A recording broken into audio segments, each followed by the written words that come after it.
August of 2022, when I was rebuilding this car, I was alerted to the presence of a car that had been sat in a barn for around 12 years, about 40 miles from my house. It had the same kind of aspect of this car. Two-seater, lightweight sports car, rear-wheel drive, except this car was made out of fiberglass and has a V6, not an inline-4. Although it didn't develop that much power considering it was from the 80s.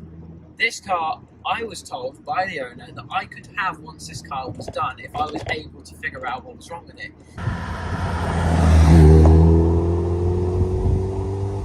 The engine apparently didn't run, which is why it was put away for so long. The owner thought that the bottom end had gone and wanted to check the crankshaft, but due to issues with the family, the car just sat.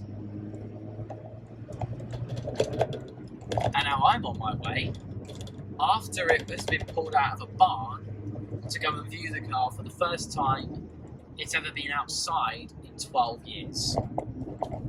And in fact, I'm just coming up on that place right now.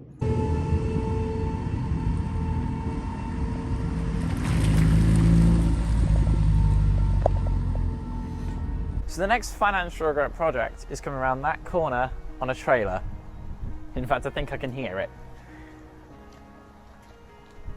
Oh my god, what have I done?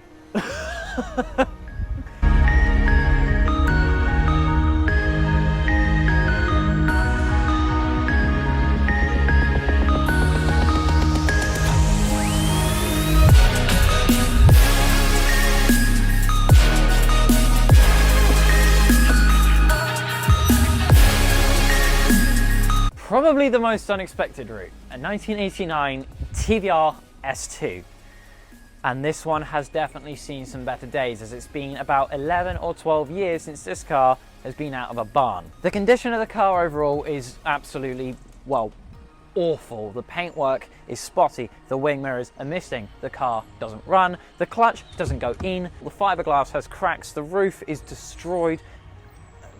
What more is there to say? This car, probably a few years ago, would have been destined for the scrapyard. It's probably not worth that much anymore, probably about 8 to 10 grand on the really good end.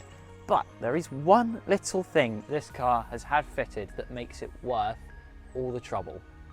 And by looking in the interior, there is even more trouble. Now, it might come as no surprise that this car has been modified in a previous life. Aftermarket Momo wheels, which look gorgeous. S2000 racing seats with a 4-point racing harness. The engine, very obviously, is changed. This is not the original Cologne V6 that was a pushrod. This has something else underneath, but we'll get into that in a second.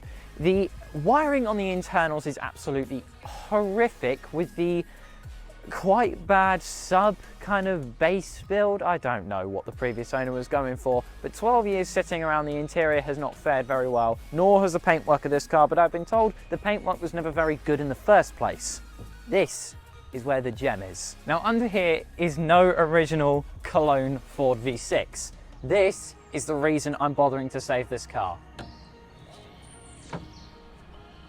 A Ford Cosworth V6. Now yes, this Cosworth V6 is the only reason I'm bothering to save the car. When this engine was swapped in and this car was tuned, it produced 220 wheel horsepower. Now that compared to Marty producing 110 with the same weight, about 980 kilos, it makes this thing quite a seriously fast car. Considering an MX-5 is probably about 8 seconds to 60, I wonder with double the power and the same weight what this thing will actually do. Unfortunately, this is not out of an Escort or a Sierra. This is the engine out of the Ford Granada Scorpio. So 3-litre V6, no turbos, naturally aspirated, but it is tuned. It is running modern ECUs. Well, modern for 2007 when it was done. So at least we can diagnose what's wrong with it by plugging in an OBD reader, rather than having something like, I don't know, probably a whole month worth of diagnosing one issue. So overall, what is going to be the point of this car? What are we going to be doing to it? So it's pretty obvious that we're going to be recommissioning the engine, trying to get that running and trying to get the paintwork in good order. The interior being a wreck, I want to sort that one out because it's pretty obvious why. You don't want to be sitting in somewhere that's mouldy, dirty, and I want the wires cleaned up as well. TreVoR's probably not going to be one that you're going to see often or for a while. We've got some things to sort out with this and some logistics to actually sort out, so TreVoR's going to probably be put on hold for a few months at the least. There might be a couple of videos where I just clean it and do things like that aren't too intense, that aren't too labor intense, because in this place we can't exactly do things like pulling the engine, pulling the sump and seeing what we thought was wrong with it and seeing if we were right, or getting rid of the varnished fuel in the system, because I can guarantee you, you open this, it's going to stink. TreVoR, probably being the fastest TVR S2 in either the world or the country, I'm guessing the country, I'd say this car's worth saving. We're going to take a gamble on this sort of thing, and I think it's going to be fun. Wait till it ruins my bank account.